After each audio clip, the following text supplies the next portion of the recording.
Hello, Christomo Adofonum. Awia yi minam onyame asem so chia wo baabi a wo bia se Christ. Nazareth ni ani owusɔre mu piesie no. Na de himoja no enye ogye ema wo ewo tebea a wowom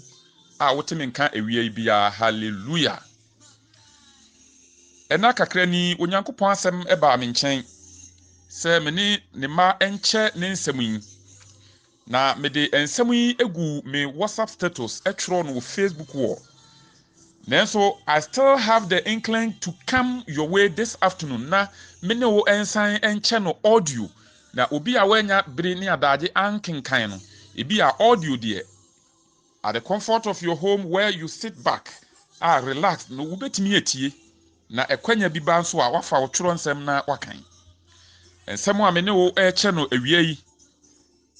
Mato din potoka sem say. Two classes of people in the Lord's worship places everywhere. There are two classes of people in the Lord's worship places everywhere. Onyankopɔn asɔre bia anase nasɔre baabi a yɛbɔ onyankopɔn din sɛ yɛsom no bia no. Yɛ onipakuo ahodoɔ mmienu na ɛwɔ hɔ. Ensɛm yi mefa afiri 1 Samuel chapter 2 verse 12 to 36. Na enipakuo mmienu no mene wo be pensem na yafane se eye line bi na yasesa na wahwe baako a wo bɛkɔ akodi so. Owura bi a na yefrɛ no Samuel eye abofra bi a na wofo ɛkɔ ahohiehie mu ɛwɔ awowo mu na onyankopɔn ɛdom wɔn bie no na wahyɛ bɔ sɛ wɔde abofra no bɛfam nyame. Enti wɔno de wɔ abofra bi a yɛde no akogya anaasɛ yɛde no akyɛ ɛwɔ asɔre fie hɔ. Ena yewo ekuo baako bi nso a onom de omoyɛ asɔfo ma. Enti Kristosum mu no yewo kwan hodo a ɛfa so a me ene wo yekopie asɔre fie hɔ. Some of us yene abusuamu abakan a onyankopɔn ayi yɛn ɛde ayɛ kanea wɔ yɛn musuakuo mu sɛ yɛmɛsom no na afoforo nhwɛ yɛn yabrabɔ so ɛne sɛ de bewie yɛn no na ama atwe wɔne a aka edi ama ono otwedi ampon eni ne din. Na ye what the other class a womo no so they are there by virtue say womo awofo wono nananom bi ebebo bra pa bi ewo Kristosum mu ena onyankopon ye wo womo no mbeto mu nti womo de ye wo womo no womo wo ekuo num. Na saa nkrofo yi no ye nyini kro no ma menka wo say enye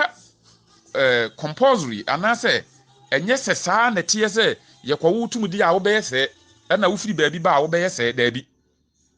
Na emom nipakuo no Eli breso no ene Samuel breso no se na tie ewo ho ne ne so eye saa. Enti line mienu no eda ho clear hwede wo bedi so. Na mamene wo enko Bible mu 1 Samuel chapter 2 verse 12.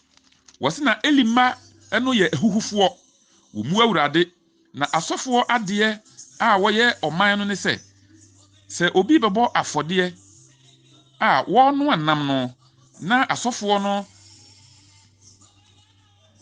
aba na okura edinam a ano miensa na ode abo dadesen ana ehina ana echie ade ana kukuo no mu na de edinam no ede beba nyina no na asofo no afa saa na no woye ni Israel fo a woba Silo eho enyina nanso wonya enhye srade no ema awurade no na osofo no somfo abeka akere de obo afode no se ma nam na wonkototon ema asofo na onye no wo nam awano a na emom emono na se okase ma wonhye sade no ewie ansa wafa dodo bia wo pa okase dabi na ma bibi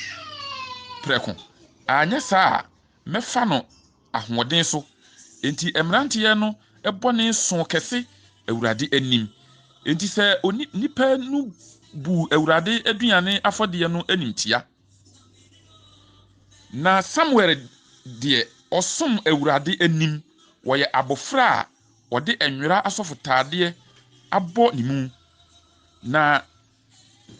ne na ɛpam batakari kumaa bi ɛma no na ɔde kɔma no daa afe a ɔne ne kunu ɛkɔ bɔ daa afɔdeɛ no na Eli hyira ɛkana ne ne yere sɛ Awurade ma wasefoɔ mfiri ɔbaa yi mu ensi deɛ wode afam Awurade anan mu afei wosimu ɛkɔ wɔn kurom na Awurade bɛhwɛ Hana na onyinsane na ɔwo mmarima baasa ɛne mmammaa baanu na abofra Samuel no nyini Awurade anim hallelujah yahunu nkrɔfokuo mmienu no na mehwehwɛ ɛyɛ analysis bi sɛ Samuel ɛyɛ abofra a yɛde na abɛtena asɔre fie na wofo ni hɔ ɔno nko ara na wɔwɔ fie hɔ a wɔyɛ mefa n'abusua mu no ɔno nko ara na wɔm busa ho sɛ wobaa kristosum mu no sɛn na wobaa mu obi wɔ hɔ a yareɛ bi ahokyere bi nneɛma bi nti ɛna ma obi de wobaa mpaebɔ ɛna abɛka asɔre fie hɔ wobaa na wabɛto asɔfoɔ asomfoɔ asɔfoɔ ma adiifoɔ adwontofoɔ ɛne wɔn a aka a wɔn nso wɔ a ebi ɛyɛ asɔfoɔ ma woyɛ asɔfoɔ baa tie nsɛm yi na hyɛ no nso Samuel ɛwɔ su bi ɔbaa ɛwɔ behunu sɛ Eli a wɔyɛ sɔfo panin no ne ma Hofni ne Pinehas a wɔn nso yɛ sɔfoɔ ma na wɔn amu nso yɛ asɔfoɔ no wɔn yɛ ahuhufoɔ wɔn yɛ corrupt nanso Samuel ɛdeɛ wobu n'ani gu saa nkrɔfoɔ ne su na wɔn bra tantan no a Bible edi ho adanse nyinaa so na menka wo sɛ Jude ɛyɛ 1 chapter Jude no ɛyɛ 1 chapter per verse 3 and 4 ɛsɛ ebinom awiawia wɔn ho aba Onyankopɔn adwuma yi mu wahu nkrɔfoɔ bi awiawia wɔn ho a yɛne wɔn na wɔnyamesom no mu ɛno nti ma ɛnyɛ wadwen sɛ wokɔwura kristosum fie bi mu a enipa ɛwɔ hɔ ne nyinaa ɛyɛ pɛpɛɛpɛ ɔmo yɛ papaapa no obetumi ayɛ sɔfoɔ no wɔyɛ corrupt obetumi ayɛ odiifoɔ no wɔyɛ corrupt obetumi ayɛ elder no wɔyɛ corrupt obetumi ayɛ adwuntuni no wɔyɛ corrupt obetumi ayɛ sempakani no wɔyɛ corrupt ɛni nipa ni hunu sɛ Onyankopɔn nti na wɔwɔ hɔ na nya sɔfoɔ no ne sɔfoɔ ma ne busuafoɔ bi ɛwɔ hɔ nti na wɔwɔ hɔ wɔse na saa nkrɔfoɔ no deɛ wɔn yɛ corrupt nanso Samuel wɔnim botaye nti ne wɔwɔ Eli efie wɔnim nyame yɛ nti wɔwɔ hɔ enti wɔbu n'ani gu saa nkrɔfoɔ nneɛma nyinaa Samuel ignored the bad and sinful ways of others around him afei wokan 3 John verse 11 no a wɔka sɛm bi wɔse ɔdɔfoɔ ɛnhwɛ bɔne na ensua na mmom hwɛ papa na sua na wɔn a wɔyɛ papa no efiri Nyankopɔn na wɔn a wɔyɛ bɔne ne deɛ onim Nyankopɔn omfiri Nyankopɔn na onim no enti hyɛ no nso wokɔ ayaresabea kɛseɛ te sɛ Komfoanɔkye teaching hospital anaasɛ Kwalebu a nipa ne nam hɔ nyi wɔ mu nyinaa na yɛ doctors ebi yɛ patients ɛna ebi ɛyɛ health workers enti wɔ so ɔdɔfoɔ ɛnhwɛ bɔne nsua nti sɛ ɔkɔ ne sɛ wobi ɛne na nam hɔ na wɔteatea wa na wɔyɛ ne yɛ bi wɔ ayasabea hɔ ntimi nkɔka sɛ doctorfoɔ no bi ɛyɛ saa ɔdɔfoɔ nhwɛ bɔne nsua ne mu nhwɛ papa ne sua na deɛ ɔyɛ papa firi Nyankopɔn emu na deɛ ɔyɛ bɔne no nhunu Nyankopɔn enti binom wɔ hɔ a wɔn nenam fie hɔ wɔyɛ sɔfoɔ nso wɔn hunu Nyankopɔn wɔyɛ odiifoɔ nso wɔn hunu Nyankopɔn wɔyɛ adwuntuni wɔn hunu Nyankopɔn wɔyɛ sɔfoɔ ba wɔn hunu Nyankopɔn enti yɛ susu ne fa ho to saafoɔ no so na awerɛhosɛm a ɛwɔ hɔ ni sons of Eli ɛyɛ Hofni ne Pinehas wɔn a wɔn yɛ asɔfoɔ they are corrupt na wɔn corruption ni yɛ di ɛwɔ suban mmienu mu na wɔn ɛyɛ akorɔmfo wɔn wiewia Nyankopɔn nneɛma enti ebinom fom asɔre fie ho nneɛma sɔfoɔ basɛn na abrabɔ wɔbɔ no asɔfo fie hɔ odiifoɔ brabɛn na wɔbɔ no asɔfo fie hɔ obu a Nyankopɔn ɛsom no ɛho no dɔneɛ ɛna enti no wɔ hɔ enti nam a na ɛsɛ yɛ hyema Onyankopɔn no ɛnɛ wobɛkɔ de obi ani abere enti wɔde te asɔre dam hɔ nyinara ɛyɛ sika ɛne asɔre no mu nneɛma ɛna wɔpere no wɔfomfa woite saa hwɛ ne yie na mo ho nsɛm ɛwɔ tworo yi mu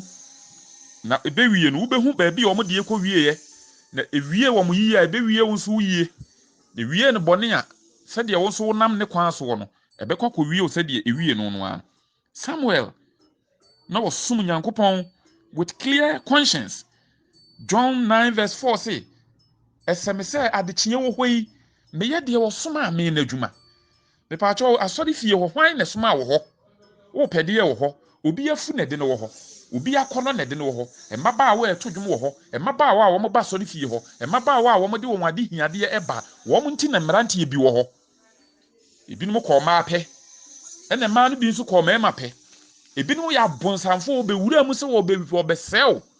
wɔbɛwie wo enti mu w'ani na hɔ na Eli mma no wɔn ɛwɔ hɔ nanso na nneɛma a ɔnyɛ ɛnyɛ Samuel huni wɔhunu sɛ asɔre fie a mewɔ yi nneɛma opportunities bebree ɛbɛyi ne ho adi nanso so ɛsɛ sɛ mehunu sɛ adekyeɛ wɔ hɔ yi deɛ wɔsoma me aha me baa yi otwe di amponti na mwa nti na adwuma no wɔyɛ nti da bia na sɔfo taadeɛ no hyɛ no na wɔsom with clear conscience baabi eyi adanseɛ sɛ daa finhyia na Samuel ne na ɛpam batakari no wɔde abrɛ no bepaakyɛw na Samuel rely on the support of the family ne maam ne ne papa ne rɛ no ɔbɛbunu ɛdeɛ na wo do ho ato so obi nhwɛ ne mpɛ nsanodwuma mpo no wayɛ ɔde ne ho ato ɔdom akyɛdeɛ nyame de man no so na no ho ko an wɔdidi enti covid-19 lɔko yɛ no sɛ na wuni adwuma a mepaakyɛw kwa bɛn na afa so didi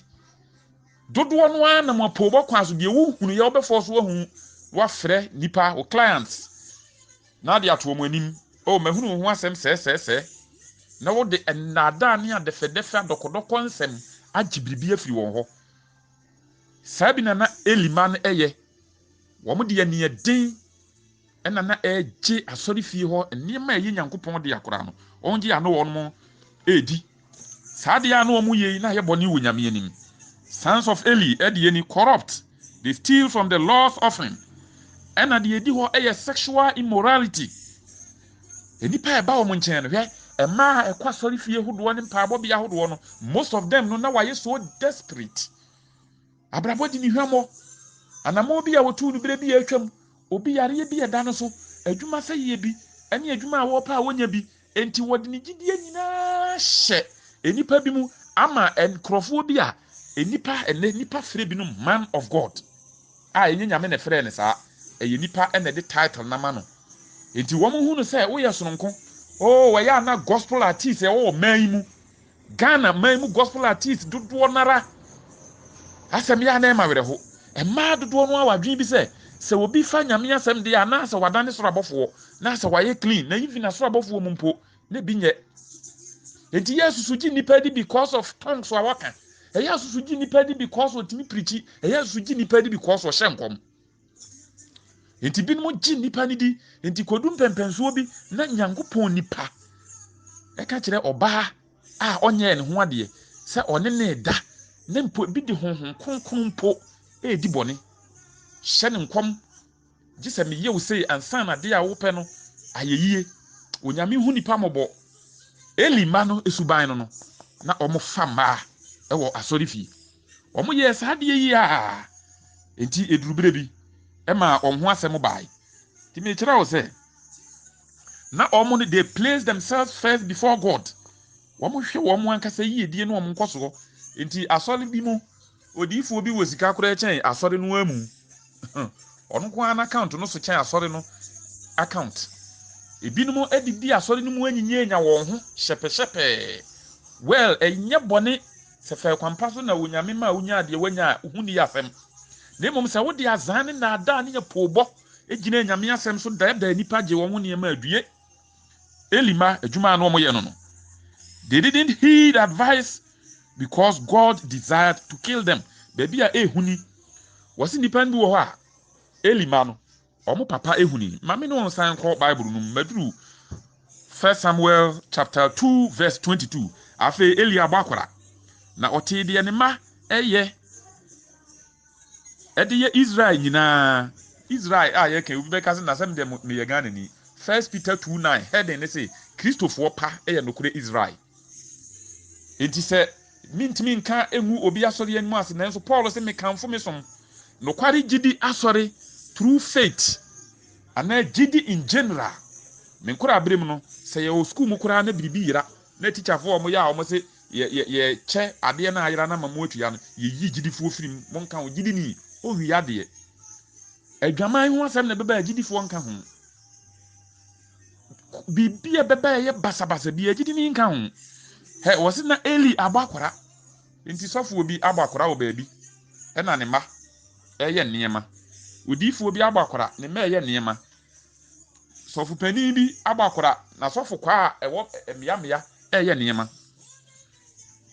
Eli abakwara na wote de ma ne ye nyina so wo ma Israelfo woni Israelfo Matthew bakwara na wote de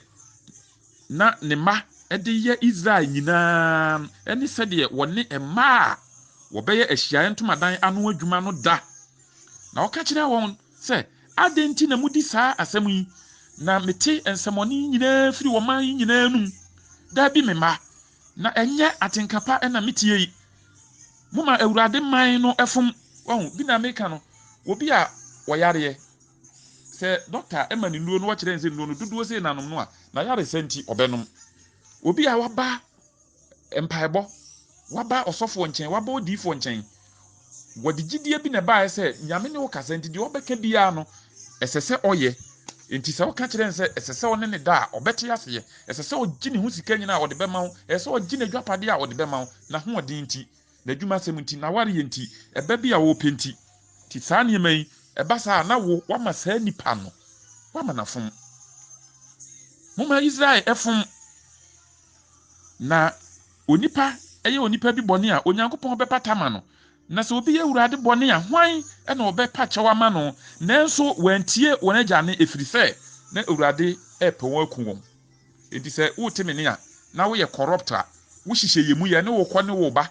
na wo de wo se ma na wo befa wo de wo se ya po na wo bebo wo de wo se wo befa kwan bia so adidi peche ya yero hu didi na bi wo ha ye kan na wuntie anya wadwen se wo na wuntie o anwa bi se futu enipa kan na wontie na yewa o nyankopon pe wakum asem yi enyina akire no ena awerehosem nso a wo sofo a wo dadomo ano wasafo ma edi dwirim edi nsemfo na wontimi nka agya bi a wote baabi na wo ma edi nsemfo na wontimi nka no tie wo nso asem ebeba wo so e 1 Samuel chapter 2 verse 26 na Samuel ekwoso enyini na oye Ewurade ni enya wase okoso enyini na oye Ewurade eni nipa nyina anim enti Samuel grew in wisdom and in stature enipa nyina hu so oye wo sai na nipa hu wo obi kompa abokro ntimi nhye nata ade usuba nti wahu wunti esum ni din sai wunti wawofo din sai na behwe verse 27 no Nyankopon enipa bi ba Eli nchen ebeka kire no se Ewurade si enie enye me ehu adi ena me yi me kire wagya fie ebra wo Misrim Pharaoh efie no na me yi no Israel musuyakuo nyina mu se omedi me sofo na ommo aforibuchie so ohye afode na onhye aduhwam na onhye asofotade manim na me di Israel ja afode enyina me ma wagya fie adenti ena mutietia mikum afode ene maduane afode a mahye se wommo no metena bia no so na wodi wo ma eni esene me wonti se wo bible ne na wonka onyankopon se wodi ni nsene no wo mo fama wo so wonka wo so wodi ni nsene no se wo wiewia aho no obi fuma na kude na wakoye eho kunsum bi aye niema se masere mama nyankopon se wodi wo ma eni esene no saa ne ye ni nti ehun sunsun aso a onyame nipa no kɔ Samuel nkyɛn ɔkɔ Eli nkyɛn ɔkɔ keka ɛkyerɛ no ni wɔse wo me fa wo firi hwɛ wo kan Numbers 18:8 a ɛhɔ ɛna onyankopɔn ɛfa Moses so ka kyerɛ Aaron enti Eli wɔyɛ Aaron aseni sɛ me de wo asɔfodie me to hɔ amama wo ne onkikafo sɛ bɛɛ a mo bedidi me fie da bia na fe de obi a wo yafrɛ wo adidie na fe de wo akɔntomu a wutwani wo ye kese a kyɛn efie wura wo ye kese a kyɛn de wo ma waduane no onyankopɔn na sesei Aaron nananom ne nanan kanso anom Hofni ni Pinehas akoyi na bufuo no ama wakofa asem aba wase adenti na wudi wo ma eni esene me Nyankopɔn asem no verse 30 enti Awurade Israel Nyankopɔn asem a ɔkanie mekai ampa sɛ wo fie ene wagye fie enanti manim daa nanso afei de Awurade ase sɛ de Awurade sie nie empare me koraa na wɔn a wodi mini no medi wɔn ni na wɔn a wobu mi animtia no mebɔ wɔn ahohra wate ase enti sɛ wodi wɔn Nyankopɔn ni obedi wo ni wɔsɔfo sɛ wo so nka wo mansɛm